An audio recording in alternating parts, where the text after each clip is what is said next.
Welcome to episode 3. Today's topic is language assessment, or as we usually call it, language survey.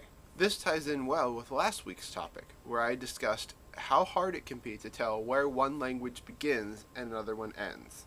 Survey is an important part of the groundwork required for making those decisions. You could say it's where the jello meets the road. Most of our time over the past few years has been spent surveying signed languages around the world. We've done survey work in Ecuador, Portugal, Romania, and Italy. So what is survey exactly? Probably not what you think of. Language survey is a broad term for the process of investigating languages. It can address questions as broad as what languages are spoken in this region, or as narrow as how well do speakers of language A understand speakers of language B. A lot of things go into a language survey. We start with a lot of research, usually in a library and on the internet, and try to find out everything we can about the language and people group we're going to study. Sometimes you can find a lot of prior research from people who have worked with the language, but sometimes you can't find much at all. Once we've done all the long-distance research we can do, we begin to contact people in the country and see what they can tell us about the situation. Usually this results in us setting up some face-to-face meetings with people in the country who are knowledgeable about the region. From there, we begin to plan our trip to the country. We usually spend several weeks in the field, but some surveys can go much longer. We have to figure out which regions we need to visit, where to stay, how long to stay in each area, how to get around, and lots of other things. Once we arrive in the country, there's several different tools available for gathering the data we need. Here are a few we use regularly. Sociolinguistic questionnaires.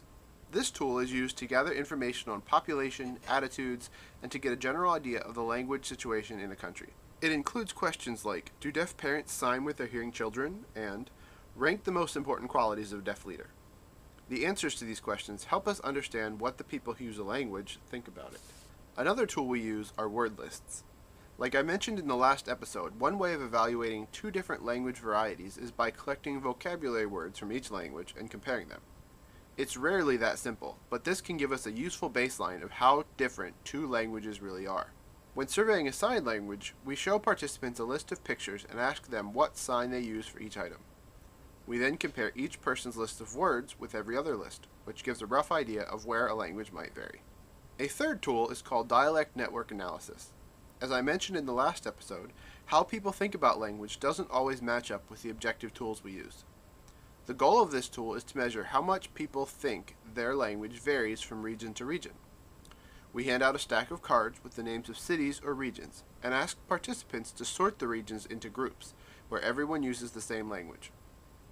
Once we've done this all over the area, we can create a map of how people view the borders of their language.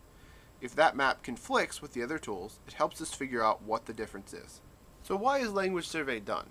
Like the Ethnologue, it helps churches, missions organizations, and other organizations know their audience. Whether a group wants to create educational pamphlets about AIDS, materials for students, or do Bible translation, it's important to know who can use your materials and what the best format is for them. So that's survey in a tiny, tiny nutshell. As always, contact me through email or through the comments. I'd love to hear from you. Thanks for watching, and see you in 2 weeks.